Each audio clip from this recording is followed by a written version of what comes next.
नमस्कार दोस्तों, आपका स्वागत है हमारे इस चैनल में।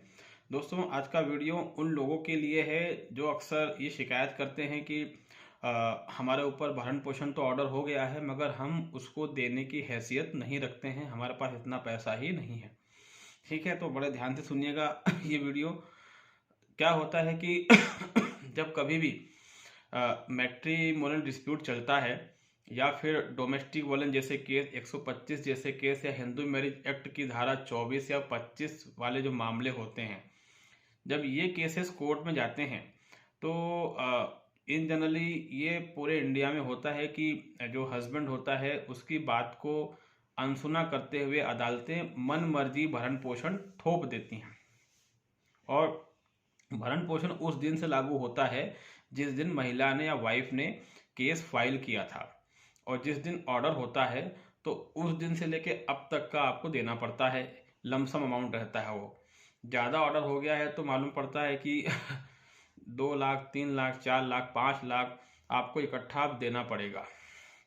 ये एक टेंशन वाला विषय रहता है। उसके अलावा हर महीने तो आपको देना ही है। तो इसमें हस्बैंड ये सोचने लग जाता है कि मैं करूं क्या। इसमें दो कंडीशन होती है। एक तो ये रहता है कि कुछ ऐसे पति होते हैं कि वो जो उनकी हैसियत होती है देने की वो दे भी देते हैं, और कई बार उनके मन में ये रहता है कि मैं क्यों दूं, मेरा जब कोई दोष ही नहीं है तो। और दूसरी कंडीशन ये रहती है कि कई पति ऐसे होते हैं जिनके पास इतना पैसा नहीं होता है, उसके बाद भी उनको भरण पोषण जब इतना अमाउंट है वो देना पड़ता है, और टेंशन इस बात की रहती है कि नहीं देंगे तो जेल जाना पड़ेगा। तो इन चीज़ों से बचने के उपाय एक्चुअली में क्या है? देखिए, मैं आपको एक चीज़ बता दूं कि मेंटेनेंस ना देने पर कोर्ट सीधा जेल नहीं भेज सकती।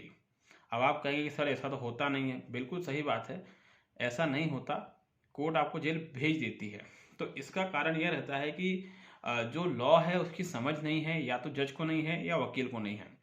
और इसमें जो मुख्य भूमिका आपके वकील की है, क्योंकि आपका वकील जो है वो अदालत को बताए कि सर ऐसा कानून है और इसके तहत ये कार्रवाई होनी चाहिए, तो ज़रूर अदालत उस चीज़ को संज्ञान में लेगी।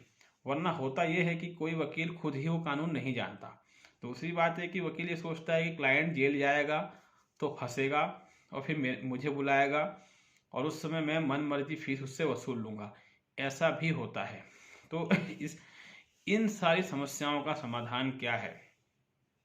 तो दोस्तों, जितने भी आपके ऊपर भरण पोषण के केस चल रहे हैं और उनमें जो वसूली की बात जब आती है, तो आप या आपका वकील जो कोई भी है, आप कोर्ट से धारा 421 सीआरपीसी दंड प्रक्रिया संहिता, इसकी धारा 421 के तहत कार्रवाई करने का बोले।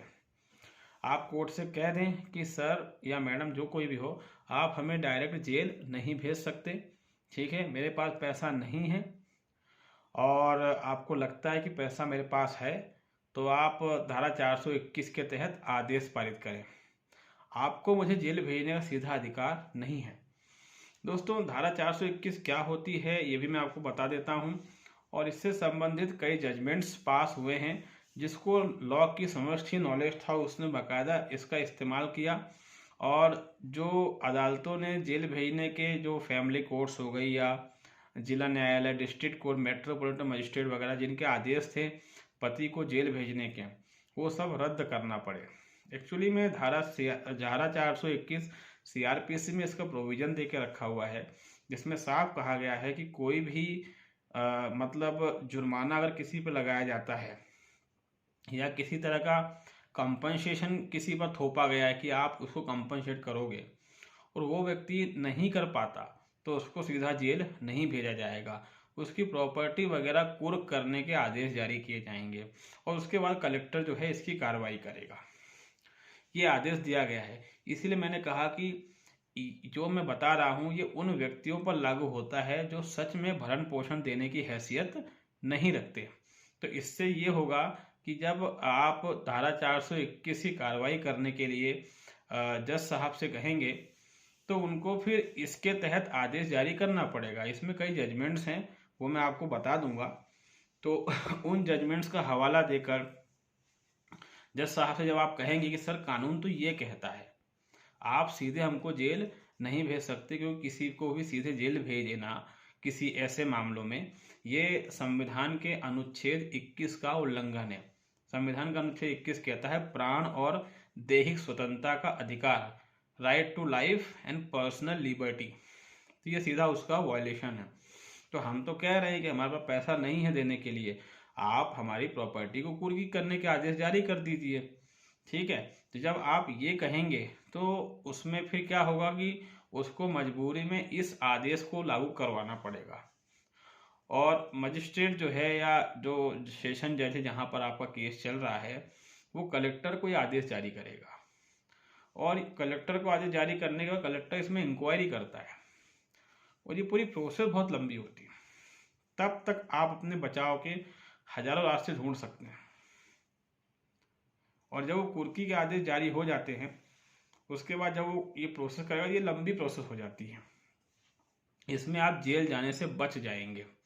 और अगर आपके अकाउंट में सच में पैसा नहीं है तो कलेक्टर साहब रिपोर्ट दे देंगे कि इसके पास तो कुछ है ही नहीं, तो वहां पर भी आपका ही पक्ष मजबूत रहेगा। इससे एक चीज ये साबित हो जाएगी कि आप सच बोल रहे हैं, क्योंकि ऐसे कई मामले हैं जहां पर कि हस्बैंड जो है उसके पास सच में ऐसी कोई प्रॉपर्टी नहीं है, बैंक बैलेंस नहीं है कि उसका बैंक अकाउंट से पैसा निकाल के वाइफ को दे दिया जाए। तो ये जो धारा 421 की कार्रवाई है ये उन लोगों के लिए काफ़ी हेल्पफुल है जो मिडिल क्लास लोग हैं या जो गरीब लोग हैं जिनके पास सच में पैसा नहीं होता है, और उस व्यक्ति के लिए भी हेल्पफुल है जिसके पास पैसा होता है, क्योंकि हमारे बहुत सारे अकाउंट्स रहते हैं और हमारे रिलेटिव के बहुत सारे अकाउंट्स रहते हैं, तो हम वहाँ भी पैसा ट्रांसफ़र कर सकते हैं अपना। ठीक है, तो अगर कोई कार्रवाई हमारे खिलाफ होती है तो हम वहाँ भी हालांकि हजारों तरीके इन चीज़ों के हैं। अब ये तरीके ऑनलाइन बताने की ज़रूरत नहीं है कि लोग किस तरीके से अपना पैसा बचाने की कोशिश करते हैं, क्योंकि जो भी मेरा वीडियो देख रहे हैं आप सब पढ़े लिखे और समझदार लोग हैं, तो पैसे बचाने के हजार तरीके होते हैं। तो अगर कोर्ट जो है इस तरह के आदेश जारी करती है तो ये आदेश एक लंबी प्रक्रिया ले लेते हैं, एक समय ले लेते हैं, और उसमें आप काफ़ी कुछ तब तक अपने फेवर में कर सकते हैं और आप जेल जाने से बच सकते हैं। तो सीधा जो है 125(3) की अगर एप्लीकेशन लगती है या डोमेस्टिक वायलेंस में वसूली के लिए एप्लीकेशन लगती है तो कोर्ट सीधा जेल नहीं भेज सकती।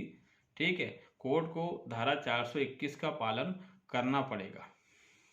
तो इससे उन लोगों को काफ़ी राहत मिलेगी जिनके पास सच में पैसा नहीं होता है, क्योंकि ऐसे कई लोग रहते हैं जो इतना बड़ा अमाउंट नहीं दे पाते, उनके पास पैसा नहीं होता है, तो इससे उनको काफ़ी हेल्प मिलने वाली है।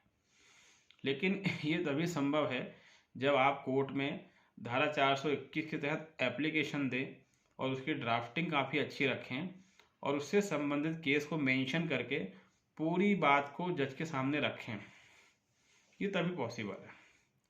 और इसके बावजूद भी अगर जज आपको क्या कहते हैं जेल भेज देता है, इमीडिएटली आपको हाई कोर्ट जाना पड़ेगा, तो वहाँ से हाई कोर्ट आपको रिलीज़ करने का आदेश जारी करेगी, क्योंकि ऐसे मामले भी हुए हैं जहाँ जज ने जेल भेज दिया और व्यक्ति 421 के अपील के तहत हाई कोर्ट चला गया, हाई कोर्ट ने इमीडिएटली रिलीज़ करने के ऑर्डर जारी करे और फिर से जो भी ऑर्डर हुआ था उसको फिर से वापस उसको ट्रायल में चलाने का आदेश जारी कर दिया, ये कहते हुए कि आपने गलत आदेश किया है। तो इससे एक बहुत बड़ी राहत मिल जाती है उन व्यक्तियों को जिनके पास सच में पैसा नहीं होता है। तो इसीलिए हमने ये एक महत्वपूर्ण जानकारी आपको बताई है कि भरण पोषण ना देने पर सीधा कोर्ट जेल नहीं भेज सकती है। हालांकि ये बात सही है कि भेज रही है, तो उसका कारण ये कि आपके वकील साहब जो हैं वो कोर्ट को इन कानूनों के बारे में बता नहीं पा रहे हैं, इसलिए आप जेल जा रहे हैं। अगर आपके वकील साहब बताएंगे तो कोर्ट आपको जेल नहीं भेजेगी, और अगर आपके अकाउंट में पैसा है सच में तो मेरे ख्याल से फिर वो पैसा तो फिर आपको वाइफ को देना पड़ेगा। तो पैसे का ऐसा बंदोबस्त करके रखें कि वाइफ तक वो ना जाए।